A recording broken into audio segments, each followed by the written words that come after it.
Ready? Yeah, go. Chapter 5. When Dixie couldn't stand to be left alone, we found that out real quick. If me and the preacher went off and left him by himself in the trailer, he pulled all the cushions off the couch and all the toilet paper off the roll. So we started trying him outside with a rope when we left. That didn't work either. Winn Dixie howled until Samuel, Miss Detwelder's dog, started howling too. It was exactly the kind of noise that people in an all-adult trailer park do not like to hear.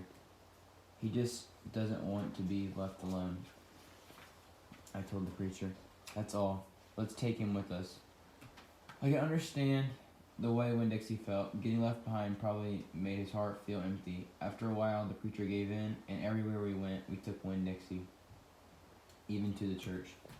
The Open Arms Baptist Church of Naomi isn't a regular-looking church. The building used to be a Picket Quick store, and when you walk in the front door, the first thing you see is the Picket Quick motto. It is written on the floor in little tiny red tiles that make great big letters that say pick, pick, pick, quick, quick, quick. The preacher tried painting over those tiles, but the letters won't stay covered up, and so the preacher has just given up and let them be. The other thing about the Open Arms is that is different from other churches is there aren't any pews. People bring their own fold-up chairs and lawn chairs, and sometimes it looks more like the congregation is watching a parade or sitting at a barbecue instead of being at church. It's kind of a strange church, and I thought Winn Dixie would fit right in. But the first time we brought Winn Dixie to the Open Arms, the preacher tied him outside the front door.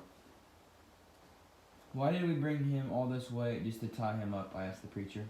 Because dogs don't belong in church, Opal, the preacher said. That's why. He tied Winn Dixie up to a tree and said how there was a lot of shade for him and that it ought to work out real good. Well, it didn't. The service started and there was some singing and some sharing and some praying. And then the preacher started preaching. And he wasn't but 2 or 3 words into his sermon when there was a terrible howl coming from outside. The preacher tried to ignore it. Today, he said, "Aroo," said Winn Dixie. "Please," said the preacher. "Aroo," said Winn Dixie back. "Friends," said the preacher. "Aroo," wailed Winn Dixie. Everyone turned in their lawn chairs and fold-up chairs and looked at one another. "Opal," said the preacher. "Ow," said Winn Dixie. Yes, sir," I said. "Go get that dog," he yelled back. "Yes, sir," I yelled back. I went out and untied Winn Dixie and brought him inside, and he sat down beside me and smiled up at the preacher, and the preacher couldn't help it. He smiled back.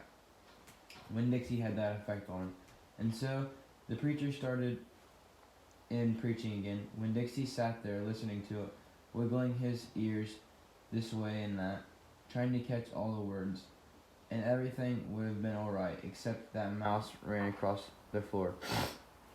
The Open Arms had mice. They were there from when it was a Picket Quick, and there were lots of good things to eat in the building, and when the Picket Quick became the Open Arms Baptist Church of Naomi, the mice stayed around to eat all the leftover crumbs from potluck suppers. The preacher kept on saying he was going to have to do something about them, but he never did. Because the truth is, he didn't stand the thought of hurting anything, even a mouse. Well, when Dixie saw that mouse, and he was up and after him. One minute everything was quiet and serious, and the preacher was going on and on and on. And the next minute, when Dixie looked like a furry bullet shooting across the building, chasing the mouse. He was barking, and his feet were skidding all over the polished quicket floor. And people were clapping and hollering and pointing. That really went wild when Dixie caught the mouse. "I have never in my life seen a dog catch a mouse," said Miss Norderly. She was sitting next to me. "He's a special dog," I told her. "I imagine so," she said back. When Dixie stood up, there in front of the whole church, wagging his tail and holding the mouse real careful in his mouth, holding on to him tight but not squishing him. I believe that Mutt has got some retriever in him, someone said behind me. That's a hunting dog. Winn Dixie took the mouse over to the preacher and dropped it at his feet. When the mouse tried to get away, Winn Dixie put his right paw on the mouse's tail. Then he smiled up at the preacher. He showed him all his teeth. The preacher looked down at the mouse. He looked at Winn Dixie. He looked at me. He rubbed his nose. It got real quiet in the picket quick. Let us pray, the preacher said finally, for this mouse. And everybody started laughing and clapping. The preacher picked up the mouse by his tail and walked and threw it out the front door of the picket quick, and everyone applauded. Then he came back and we all prayed together. I prayed for my mama. I told God how much she would have enjoyed hearing the story of Winn Dixie catching the mouse. It would have made her laugh. I asked God if maybe I could be the one to tell her that story someday. And then I talked to God about how I was lonely at Naomi because I didn't have that many kids, only ones from church. And there weren't that many kids at the open arms, just Dunlap and Stevie Dewberry, two brothers who weren't twins, but they looked like they were, and Amanda Wilkinson, whose face was always pinched up like she was smelling something bad, and Sweetie Pie Thomas, who was only 5 years old and still mostly a baby. And none of them wanted to be my friend anyway, because they probably thought I'd tell them to the preacher for every little thing they did wrong, and then they would get in trouble with God and their parents. So I told God that I was lonely even having Winn Dixie. And finally I prayed for the mouse, like the preacher suggested.